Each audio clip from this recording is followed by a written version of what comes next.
Hey guys, Infidel 1258 here. Yesterday I had the opportunity to go on with Genk and Keys and we talked about an amazing conversation around land. We talked about how important land is. We talked about how excited I am about land. We talked about the implications around DEC returning to PEG and SPS being appreciated because of the demand and possibly burn mechanics and what that would do for liquidity pools, etc. There's so much there. Go check it out. It was a 2-hour-ish, I think, conversation. That's on NFT Gaming and Collectibles. Thank you guys, Genk and Keys, for inviting me. The reason I want to talk to that video in my video right now is because at the beginning of the conversation, Walking Key said to me one question, two questions, one question, two parts. He said, are you ready for land? Or sorry, are you convinced that DEC is going back to PEG? And secondly, that it'll stay there. And I said, that's actually two really different questions. I'm definitely convinced DEC is going to PEG, and I outlined some reasons why. If you want to hear the detailed answer, check it out. Check out their video. But I never spoke to why it's two different questions. I never got back to it, I never turned around and circled back. I want to talk about that today. Whether or not DEC returns to PEG and then stays at PEG are two very different topics. I've already explained, I think DEC is going to PEG. I want to now comment on where I think, well, will SPS stay at PEG once it reaches PEG? Let's talk about it today. But before we get into it, shout out to splintercoach.com. I'm really enjoying this website. $5 a month allows you to track your personalized battle history. You'll see which monsters you play with when, at which mana caps and rule sets. And that data is both fun and helpful. Fun because I like looking at data and seeing how I win. When I play the 12 to 19 mana cap rule set, which monsters do I play with most often? Which ones do I win with most often? Chicken. Slightly losing record. So let's look at Dr. Blight's number 2. Such a powerful card. You guys know that. Shadowy Presence. This is an old wild card, but man, is it good. Chaos Agent. What a absolute winner for a 1 mana, and you got to get that thing in gold foil. And when you start to see these cards that you know you love and that succeed, the data shows you this, you might start to upgrade your deck with this information. You might see that your Dr. Blight, or let's say you might see that your Chaos Agent is doing amazingly well for what it is, and you're playing it quite regularly, especially at the low manas. Maybe we're even playing it at 20 or 30.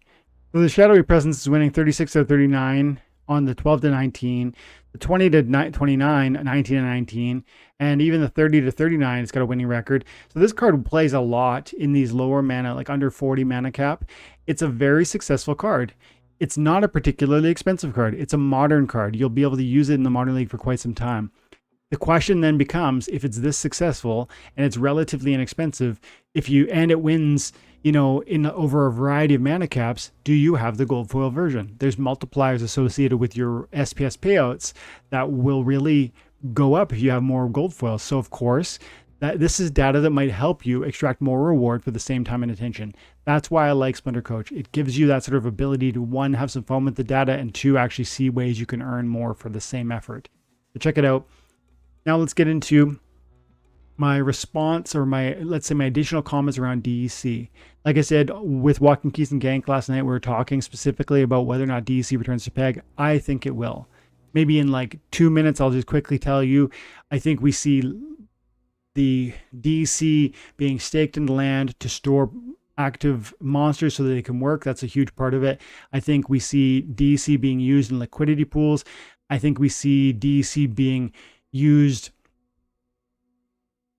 to buy time crystals and to buy grain so that land can be effectively farmed really rapidly, especially in the early onset. I think that the number of land plots that get activated on day 1 will produce a massive reward for those participants, and then more and more land participants will come racing in the next coming weeks and maybe short months. We'll see land surfing. All of these reasons mean that DEC gets soaked up, gets exhausted, and then SPS starts getting burned to get more DEC. So I believe DEC will return to PEG.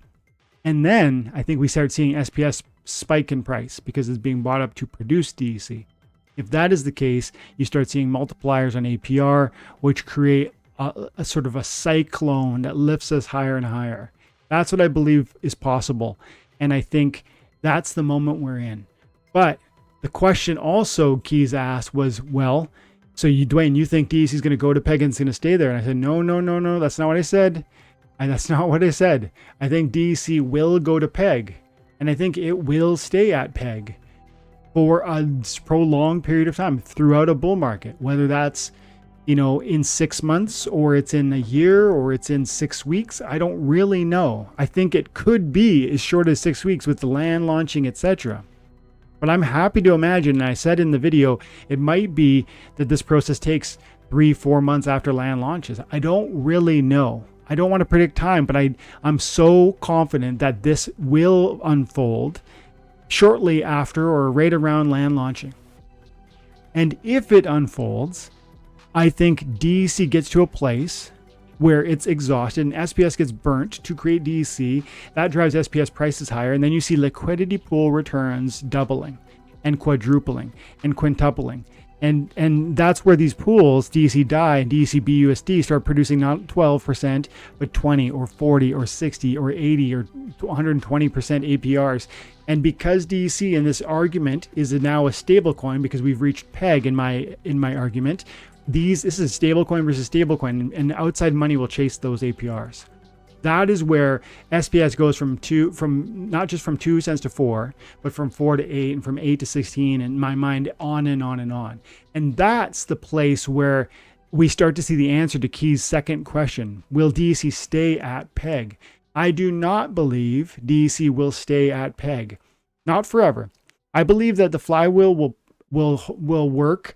I believe that DEC will be there won't be nearly enough of it, and we will see a crazy amount of SPS burning. Maybe tens of millions of SPS will be deleted through burning. I believe that. And with there only being, if you go to the SPS for a moment, there's only 450 million liquid SPS. And I heard Agro would say maybe 200, 300 of those are actually available. And then you start saying, well, maybe 20, 30, 50, 60 million of them might be burnt through the process I just described because of liquidity pools being desirable and DEC being there's not enough supply. That is a meaningful impact to SPS price. So then this will be an upward channel, upward cycle, like a cyclone that lifts the whole ecosystem, and it'll last for a bull market. But when the process is done, what we'll start having seen is the SPS that's appreciating and that's being bought up radically to be burnt so that people can get into these liquidity pools because these APRs are going through the roof, will create a massive surgence and accumulation of DEC. It'll print new DEC. It'll print more than we can handle for the following bear market. In the bull market, it's going to be just fine. But in the following bear market, because these things are cyclical, and we will see a bull market, and then we will see another bear, and hopefully in the future beyond we'll see another bull, etc. But I suspect we will mint millions, billions of new DEC that will then have to be dealt with in the following bear market. Fortunately, Agro recently spoke to this very quickly in an answer to a question I raised, saying they're looking at trying to find real world solutions. But it was so important that I did this video here today, because I think I've been speaking a lot about how I think DEC is going back to peg. I've spoken a lot about how I think SPS is going to multiply in value. I think some of you are going to take from that SPS and DEC are going to reach stability, and that there's going to be this sort of safety net. We're going to feel it's going to be all up and no down. And in my mind, it's actually massive ups with future significant downs, and then future beyond that really crazy ups. I really still think of this in cycles. I think of this as bear and bull market cycles. In a bear market, which we are right now, even though we're kind of coming out on a precipice and heading into the next bull, in my opinion, I would argue that you need to be aggressive. You need to be acquiring. You need to be, striving to position yourself to benefit in the next bull market. But when the next bull market comes, I will begin to be, let's say, cautious and maybe skeptical, and start to sell and start to move away from DEC positions and start to close out some of my SPS, because I don't want to run through the next bull market and be left holding all the bags, carrying them all the way up and then all the way back down. I actually think this is cyclical, and I actually think if that's true, I can benefit maximally by riding the wave up and alighting, like leaving some of my bags at the top before we come back down. I will never sell all my SPS, But I really do believe DEC will go to peg and fall well below it in the next bear. Unless Splinterlands can do some sort of amazing magic and new work like Aggro is implying they want to do. But frankly, we're going to mint so many DEC because of the mechanics I described. I don't see how it would be possible to hold peg once we're outside of the bull market pressures. That's my thoughts on DEC. I do believe we return to peg. I do think SPS goes crazy because of fly mill mechanics, but I ultimately think DEC drops below peg in the following bear. What do you guys think? Let me know in the comments below. Have an amazing day. God bless.